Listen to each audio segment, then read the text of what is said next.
Libre Santé. Une émission de Lionel Chalex avec le docteur Jacques-Michel Lacroix. 60 minutes pour tout savoir sur la santé.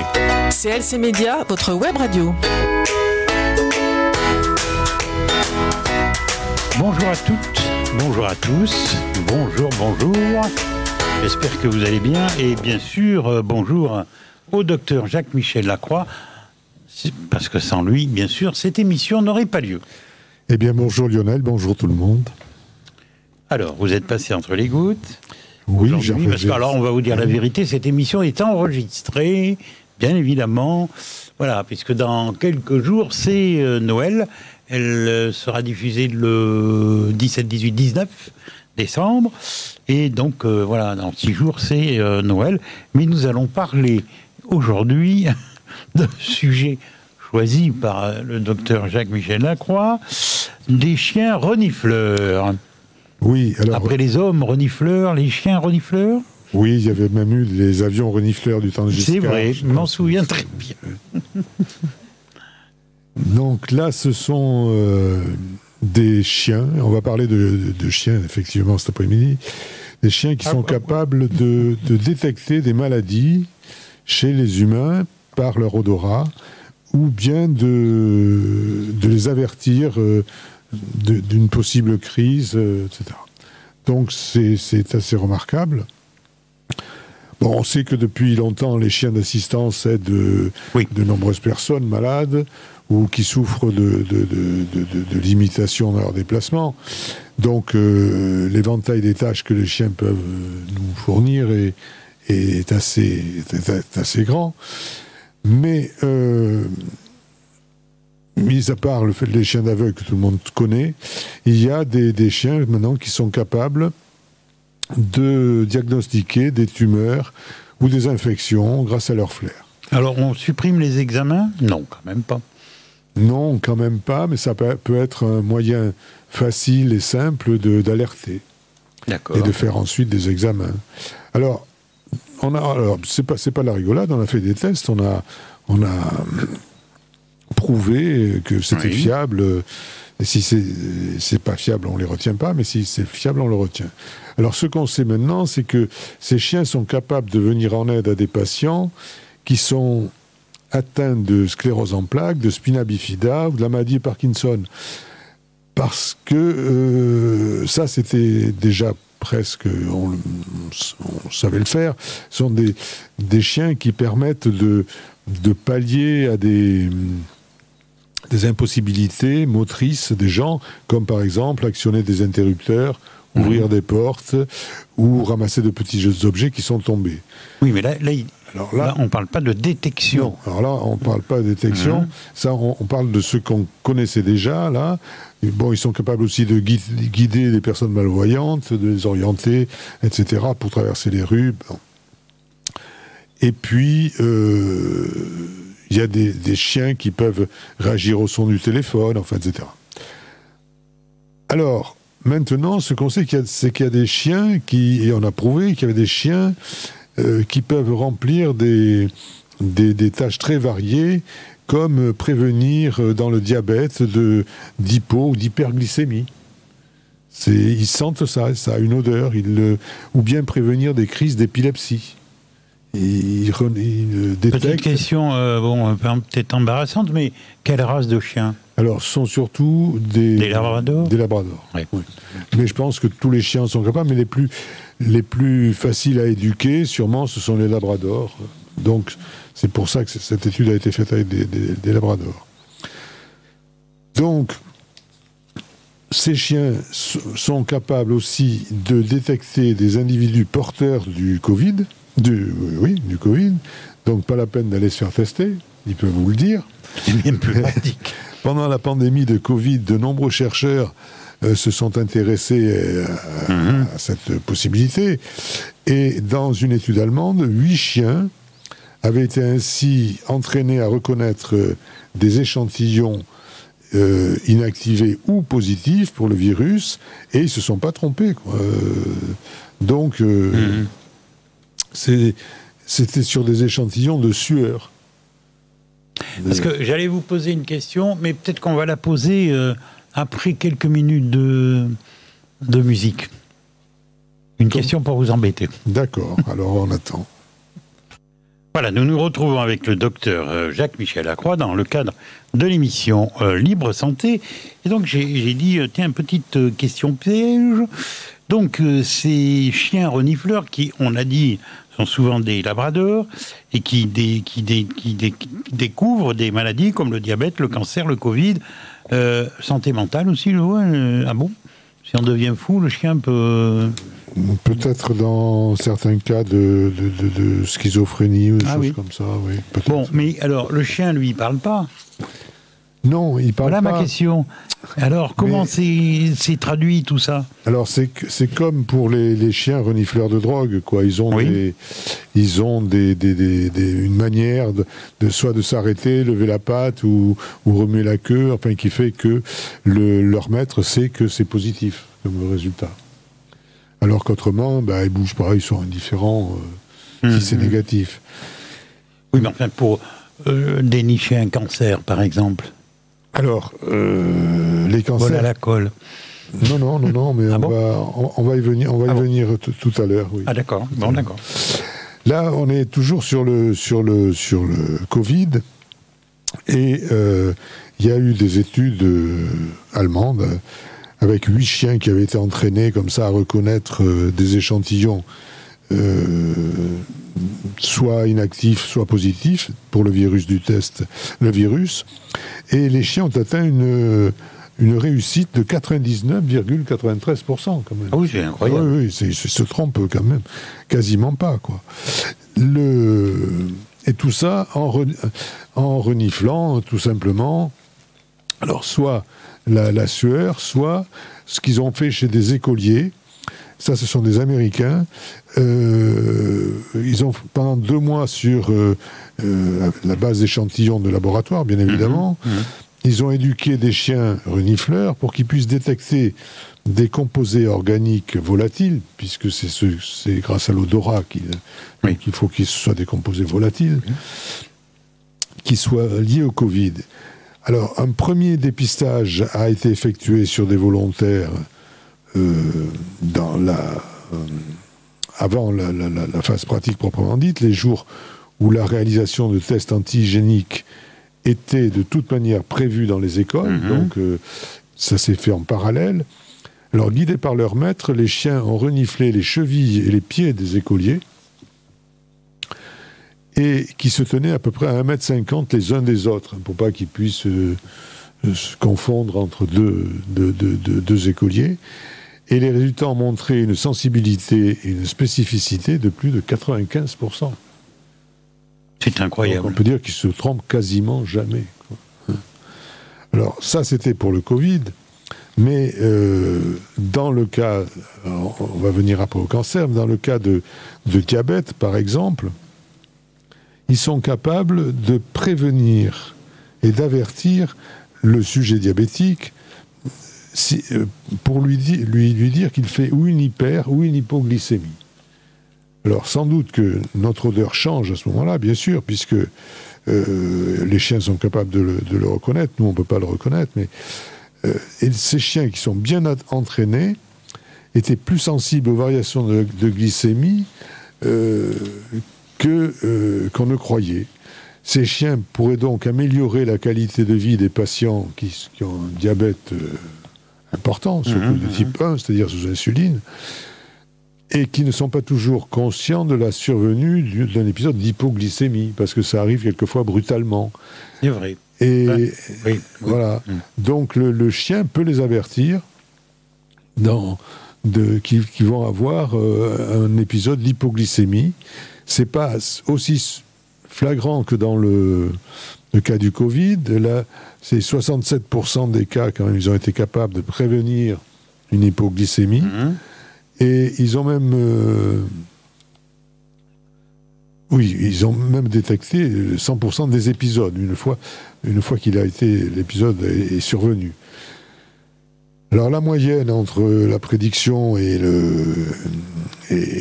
la détection s'élevait quand même à 81%. C'est quand même... C'est surprenant qu'on n'en entende pas parler davantage. il n'y a peut-être pas en France d'éleveurs canins qui soient capables de leur apprendre ça. Alors, bon, dans le cas de la glycémie, il faut dire que c'est assez facile de détecter, de prendre la glycémie. Il suffit d'une goutte de sang. Oui. Mais si le chien est capable de sentir un peu avant qu'il peut y avoir un épisode qui peut être grave, c'est quand même intéressant. Oui. Et alors, quand ça survient brutalement, oui, voilà. bien sûr. Enfin, il me semble qu'au niveau du diabète, ça arrive petit à petit quand même. Petit à petit, en règle générale. Oui, en règle générale. Mais les gens sous insuline peuvent être plus... Ah oui. Ça peut être plus brutal, quelquefois. D'accord.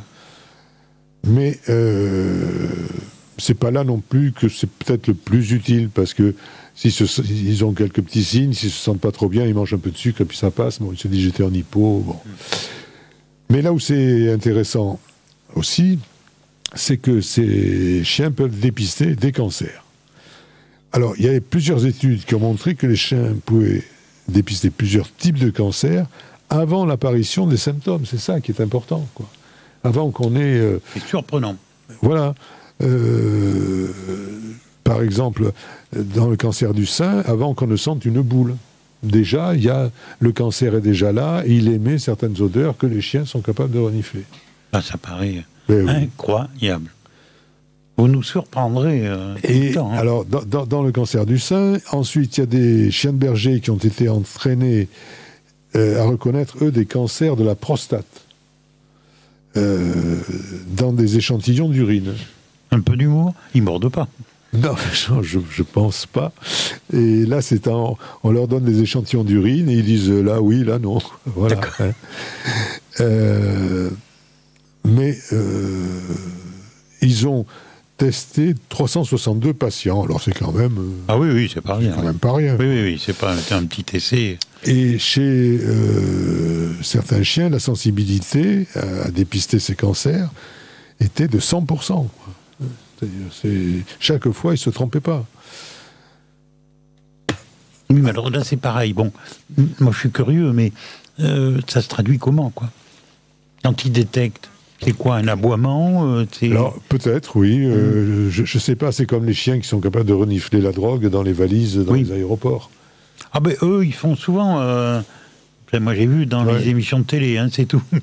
Mais ils grattent avec leurs pattes. Alors, peut-être qu'ils font pareil, là, je ne sais pas. Ça, je n'ai pas vu... Ils aboient même aussi. J'ai pas vu de vidéo. C'est possible qu'ils fassent la même chose.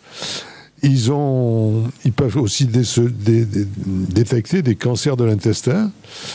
Et ça, c'est après avoir reniflé des selles, dans les selles. Bon. Donc, c'est quand même assez extraordinaire.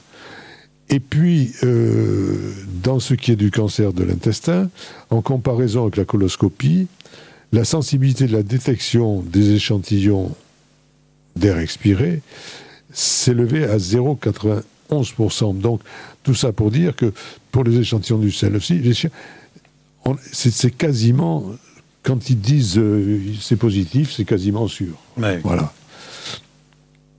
En tout cas, ça peut faire gagner beaucoup de temps. Ben oui, parce que et la prédiction par le chien est élevée, même en cas de cancer, au stade très précoce. Très précoce. C'est ça qui est très intéressant. Et oui, c'est ça qui est intéressant, parce qu'après, on fait quelques examens, et puis si on trouve... Parce qu'il n'y a pas encore de signes cliniques, là. Alors, ils ont essayé, les chercheurs, dans d'autres cancers, comme les mélanomes, ce sont des cancers de la peau. Là aussi, il y a des chiens ont reconnu des mélanomes qu'on suspectait. Alors, pardon, je vous coupe. En France, on n'a pas de retombées sur ou des essais ou des constatations. Moi, j'ai pas lu d'études sur en France. En France, non. Là, des études que. Pourquoi le fait-on pas? C'est dommage. Je sais pas. Ben oui, bien sûr, oui. Maintenant, il y a tellement de choses à faire que bon. Mais c'est un moyen simple et de faire de la prédiction, de faire de la... Alors peut-être qu'en France, il y en a qui vont se lancer là-dedans. Hein, mais... Oui, ça serait pas mal qu'on refasse une émission un jour, dans quelques temps, et en disant, tiens, voilà, il y a des essais qui se sont faits avec des chiens de telle race, Oui, dans tel, et dans tel domaine, quoi. telle université ou telle université. Pour l'instant, en France, j'ai pas vu de passer de papier, mais il se peut que ça vienne. Oui, même peut-être, ça n'a pas été rendu public, et ça a pu peut-être se dérouler. Peut-être des C'est études. possible. Oui. Allez, un petit peu de musique et à tout de suite.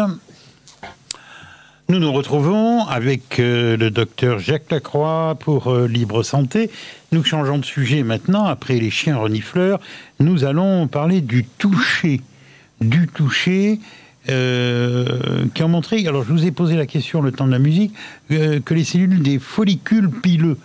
Voilà. Je vous repose la question pour ceux et celles qui nous écoutent. Follicule pileux, qu'est-ce que ça veut dire? Alors, le follicule pileux, c'est la base du poil. Dans notre peau, il y a des petits... Des cheveux aussi? Oui, aussi, des cheveux. Oui. Il y a des petites cavités dans lesquelles se forment les poils, comme c'est la racine du poil. D'accord. Voilà. Et on s'est aperçu, en faisant quelques études, que le sens du toucher, qui est important, que tout le monde connaît, hein, le toucher, il n'y a pas besoin d'être... mathématicien pour savoir ce que c'est, il est lié au follicule pileux, au poil. Les chercheurs ont montré que les cellules des follicules pileux libèrent des messages chimiques en réponse à un léger contact avec la peau. Alors, comment l'expliquer?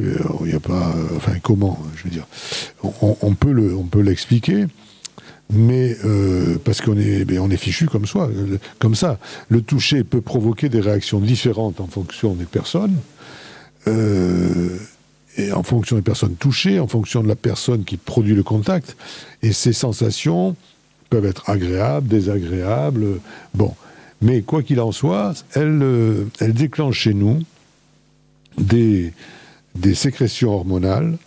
Et c'est le contact avec la base du poil, avec le follicule, qui crée ces sécrétions. Alors, que les gens soient poilus ou pas, d'ailleurs, parce que... Oui, et allez en venir. Voilà, parce qu'on peut ne pas être... Il y en a qui s'épilent en plus. Oui, oui.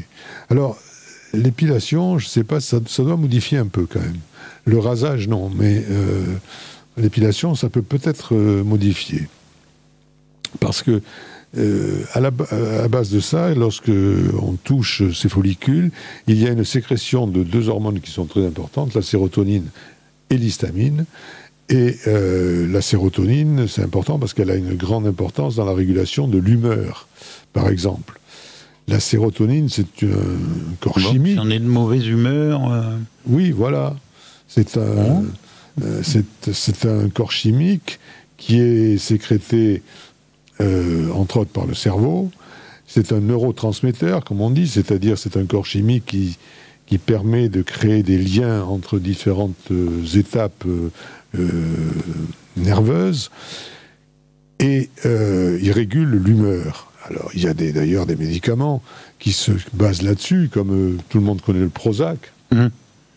Alors, le Prozac, c'est un antidépresseur c'est un inhibiteur de la recapture de la sérotonine. C'est-à-dire, c'est un produit qui augmente non pas la sécrétion, mais l'utilisation de la sérotonine par le cerveau. Et si le taux de sérotonine est donc augmenté suffisant, ça sert d'antidépresseur. D'accord. Voilà. Alors, il faut savoir qu'on peut peut-être se passer de Prozac en se caressant. Oui, ça peut donner... Ça peut jouer si on se touche les sourcils? Alors, les sourcils, mais pas que, parce que des poils, on en a partout, même si on ne les voit pas, quoi. Même s'ils sont incolores ou minimes, car ce n'est pas notre degré de pilosité qui définit la sensibilité, et pour deux raisons, parce que peu de pilosité ne signifie pas l'absence de follicules pileux. Or, c'est le follicule qui est le réceptacle, le transmetteur nerveux. Mais s'il y a peu de poils, ça ne veut pas dire qu'il n'y a pas de follicule pileux, ça veut dire qu'il y a une atrophie des poils dans les follicules. les poils sont toujours là, mais très fins et presque invisibles. Et puis, il existe aussi au niveau de la peau des récepteurs sensitifs qui sont indépendants des follicules. Donc, dans le cas de gens épilés, par exemple, il n'y a pas que ça. Et ces récepteurs peuvent être stimulés en dehors des follicules pileux. On peut donc ressentir toutes sortes de sensations agréables ou désagréables, qu'on ait beaucoup de poils ou pas beaucoup de poils. C'est le toucher qui compte et qui va déclencher chez nous la sécrétion de ces hormones qui seront des hormones en général de bien-être. Donc il ne faut pas hésiter, il faut se caresser. C'est ce que j'allais dire pour passer un bon Noël. Se faire caresser. Voilà. Caresser dans le bon sens du poil. Il n'y a qu'à voir les chats, ils adorent ça quand même. Hein. Oui, c'est vrai. Et vous savez miauler? Non, je peux essayer, mais je doute du résultat. Un petit peu de musique.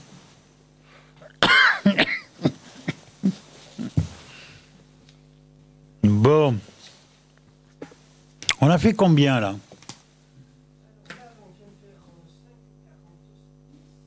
Ouais, c'est court. Mais ça fait rien, de toute façon, on peut la faire plus courte. Bon, là, il y a encore un petit sujet. Alors, je ne l'ai pas eu en plus gros. Hein. C'est un peu la petit. Viande. J'en parle à Jouffré.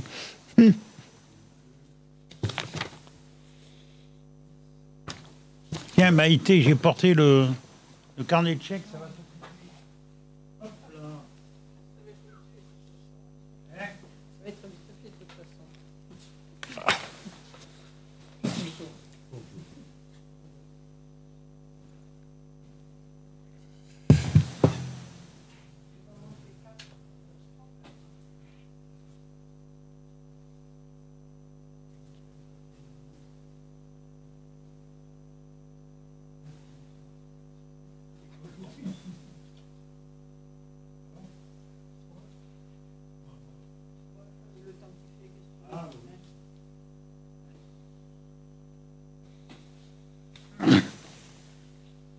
Mets-toi au bureau.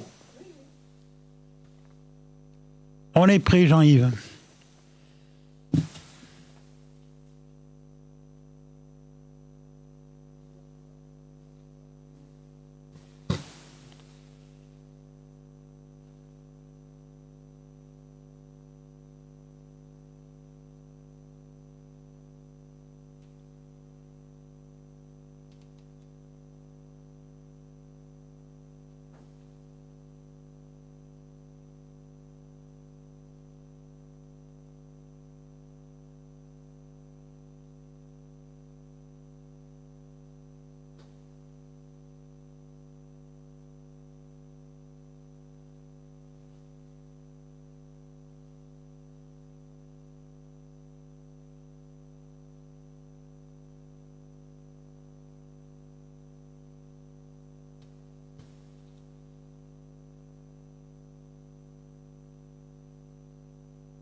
Qu'est-ce qui t'arrive?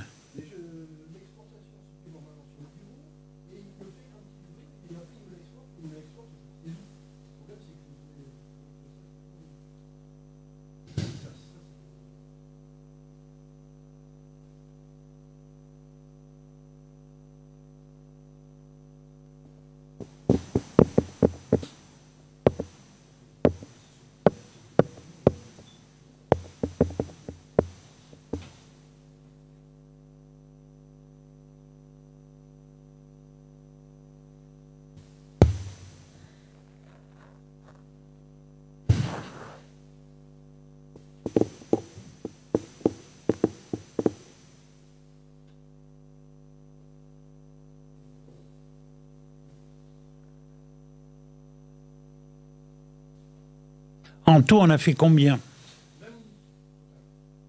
Sans compter la musique. Ce que tu pourras faire, c'est 2 morceaux à chaque fois. Hein? Donc, Donc, admettons 26, 32, ça ferait. 3 minutes à chaque fois. Ça ferait 32.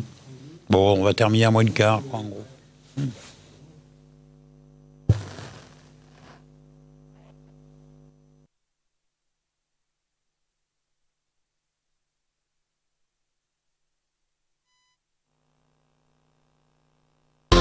CLC Média, c'est la radio des copains. Alors, nous allons continuer cette émission Libre Santé avec le docteur Jacques Lacroix sur un sujet complètement différent. Et il s'agit d'allergie à la viande. Oui, on s'est aperçu assez récemment qu'il y a de nouvelles allergies à la viande qui avaient fait leur apparition avec des symptômes un peu atypiques. Et leurs conséquences sont assez importantes sur l'alimentation parce que la viande, il y en a un peu partout.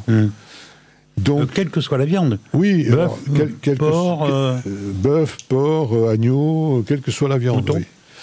Oui. Mouton, oui. Donc, il y a une allergie. Ici, on ne mange pas de girafe. Donc. Oui, on ne mange pas des allergies à la girafe. Je ne sais pas, c'est comme à l'oreille d'éléphant. Je ne sais pas s'il y en a beaucoup. Mais bon, il y en a peut-être. Hein. Et c'est une allergie à consommation de viande de mammifères.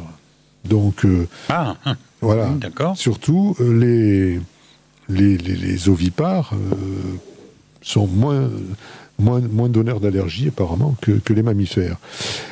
Ils appellent ça le syndrome d'alpha-gal. Alors, alpha, plus loin, GAL. Donc, c'est un syndrome qui se développe davantage chez les adultes. C'est accentué par des comorbidités, c'est-à-dire que, on verra tout à l'heure, les gens, par exemple, qui ont déjà des allergies à certaines choses, font plus facilement des allergies à la viande. Par exemple, ceux qui sont allergiques aux poils de chat feront plus facilement des allergies à la viande de porc. Alors pourquoi, on n'en sait rien, mais c'est comme ça. Par contre, on a mis en évidence l'allergène, c'est-à-dire le produit chimique qui est en cause. C'est, je vous le cite, je le lis, c'est du galactose alpha 1,3-galactose, qui est un glucide qui n'existe pas chez l'homme, mais qui lui est transmis par d'autres facteurs, entre autres par les morsures de tiques. Ah oui. Voilà. Ou par certains médicaments. Alors, ce sont des médicaments assez peu, qui ne sont pas courants, hein. Ce sont des médicaments peu courants, donc c'est pas la peine de les citer. Et puis, il y a d'autres médicaments, par contre, plus courants, qui peuvent transmettre cette sensibilité, qui sont des médicaments qui sont produits à base de protéines animales, comme l'héparine, comme le plasmion, comme... Je ne connais pas. Oui, sont des solutés de perfusion, ça. Et parce qu'il y a souvent dedans des gélatines, et ces gélatines sont d'origine animale. D'accord. Et puis il y a aussi dans les héparines sont souvent des héparines de porc qui servent à l'humain, mais ça peut donc déclencher des allergies. Alors ces allergies, elles vont se manifester par de l'urticaire, souvent, des œdèmes, de la peau, et puis avec un délai d'apparition qui est plus long que dans l'allergie alimentaire générale. En général, une allergie alimentaire, ça apparaît dans la demi-heure qui suit l'ingestion, quoi. Alors que là, ça met 3 à 4 heures avant d'apparaître. D'accord. Et les manifestations peuvent être trompeuses, parce que ça peut être aussi de la diarrhée, des vomissements. Bon. Et on a décrit aussi une anaphylaxie, c'est-à-dire un choc gravissime, à l'effort dans les 4 heures qui ont suivi l'ingestion de l'aliment. Ce sont les allergies, ça peut être quelquefois très grave. Enfin, ça, on le sait, par exemple, par rapport aux piqûres de guêpes ou aux piqûres de frelons, hein, qui peuvent causer la mort. Hein. Ça peut causer des anaphylaxies. Si on n'a pas ce qu'il faut tout de suite et rapidement pour traiter le sujet, le sujet, il y passe. Donc, dans le cas d'allergies qui apparaissent à distance un peu des repas, l'interrogatoire du patient est important parce que On va essayer de savoir ce qu'il a mangé. Et ensuite, on va besoin de faire une prise de sang pour voir s'il possède des anticorps spécifiques de cette allergène, qui s'appelle donc l'alpha-gal. Et on le recherche par des tests de laboratoire. Il est vrai quand même rassurant ceux et celles qui nous écoutent que des allergies à la viande, on n'en entend pas trop parler quand même. Alors, on n'en entend pas parler pour deux raisons. Première, c'est que c'est quand même rare. La deuxième, c'est que on n'avait pas mis en évidence cet allergène et qu'il y a des manifestations, on ne savait pas d'où ça venait, puis là, on a trouvé la cause. D'accord. Mais enfin, ça reste rare.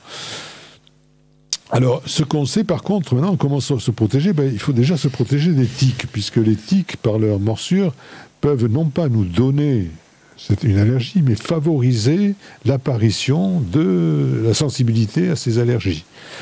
Donc il faut... C'est pas systématique. Non, c'est pas systématique non plus. Donc, et ceux chez qui on a pu mettre en évidence cet allergène, évidemment, il ne faut pas qu'ils consomment de viande de mammifères, quoi.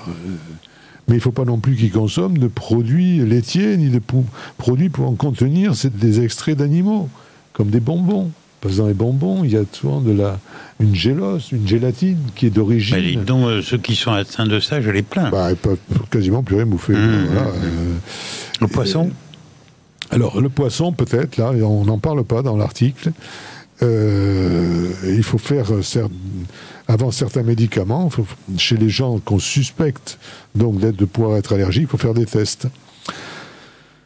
Je vois de suite certains écolos qui, eux, prônent de ne plus manger de viande, doivent se taper sur le ventre en disant « Ah ouais, on avait raison ».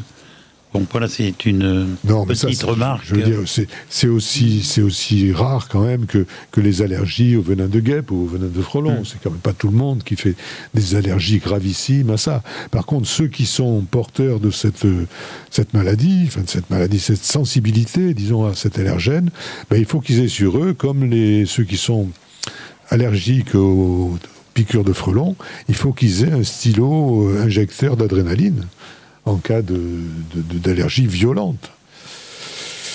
Bon, alors il faut rassurer les gens quand même pour leur dire que c'est relativement rare. Oui, c'est un peu ce qu'on disait à l'instant. Et que, par contre, il y a des allergies croisées, c'est ce que je vous disais tout à l'heure. Sinon, on va avoir une manifestation d'éleveurs de bovins, de moutons, de porcs devant le studio. Il faut pas tomber dans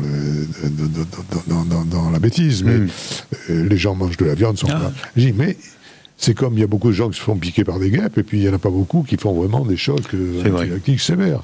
Donc là, mais par contre, si on a déjà une tendance à être un peu allergique, si on a eu une piqûre de tique, si après certains repas, 2 ou 3 heures après, on a une réaction urticarienne, si on a des douleurs abdominales qu'on n'avait pas avant, il faut s'interroger et peut-être se faire un test pour savoir si on ne serait pas allergique à cette... Le tic, c'est le plus embêtant parce qu'on le repère pas de suite. Alors, on ne repère pas tout de suite, et puis tous les tics ne sont peut-être pas susceptibles de donner cette allergie. Mais enfin, bon, c'est à savoir pour essayer d'éviter d'avoir des complications. Alors après, mais ça se traite plus ou moins. C'est tout comme toutes ces allergies. Ce sont des sujets difficiles à traiter, difficiles à éradiquer. Et la première chose qu'on peut conseiller aux gens, une fois qu'on a détecté l'allergie, parce que c'est pas évident à détecter, c'est d'éviter de manger ou de toucher. Parce que si c'est une allergie qui n'est pas d'origine alimentaire, il faut s'éloigner de l'allergène. Mais c'est pas toujours évident. Mais j'ai un ami qui, avant-hier, il a fait une réaction allergique, on ne sait pas à quoi. On a mangé tous ensemble, il a mangé la même chose, on a tous mangé la même chose, et lui, il a fait une réaction allergique. Est-ce que c'est un produit alimentaire? C'est vraisemblable, parce qu'il n'avait rien fait de particulier, d'autre. Mais il a fait de l'urticaire, et le lendemain matin, il s'est réveillé, il avait le visage... on aurait dit un boxeur après un... Ah oui, dis donc. Oui. J'ai aussi une amie qui, de temps en temps, elle, c'est la langue qui gonfle. Oui, ça c'est plus ennuyeux, Bah oui, peut-être. c'est plus ennuyeux. Alors, tout de suite, elle se précipite, elle a de la cortisone, elle en prend, puis ça passe. Mais, donc, ce sont des allergies, il faut essayer d'abord de les reconnaître. Si on les reconnaît, il faut essayer de savoir à quoi on est allergique. Alors ça, oui, c'est-à-dire que c'est pas à négliger. C'est pas à négliger. Ça, c'est un peu comme la piqûre de guêpe. Voilà. Oh, bon, c'est rien. Oui, c'est rien, mais... C'est rien chez 99% des gens, c'est rien, c'est juste une rougeur et une douleur. Mais il y a 1% des gens qui vont faire des réactions sérieuses. Bon, mais là, on a découvert que la viande pouvait aussi donner ce type d'allergie, ce qu'on ne savait pas. Mais c'est pas pour autant qu'il ne faut pas manger de viande. Hein. Ne me faites pas dire ce que je n'ai pas dit. Ah, mais bien sûr, bien évidemment. Bon, nous allons nous souhaiter un bon Noël, cher docteur Lacroix. Voilà, je souhaite un bon Noël à tout le monde et que le Père Noël les gâte. Voilà. Si possible. Pas Alors trop de viande attention, pendant le repas. Dans les chocolats, il peut y avoir des allergies. Ah oui, on en reparlera entre Noël et le premier de l'an. Merci, bonne soirée à vous toutes et à vous tous. Et on n'en reparlera pas entre le Noël et le premier de l'an, puisque cette émission sera rediffusée entre Noël et le premier de l'an. Donc ça sera après le 1er janvier. Alors là, c'est pire. Les crises de foie sont importantes, parfois. Bonne soirée à toutes et à l'année prochaine. À bientôt.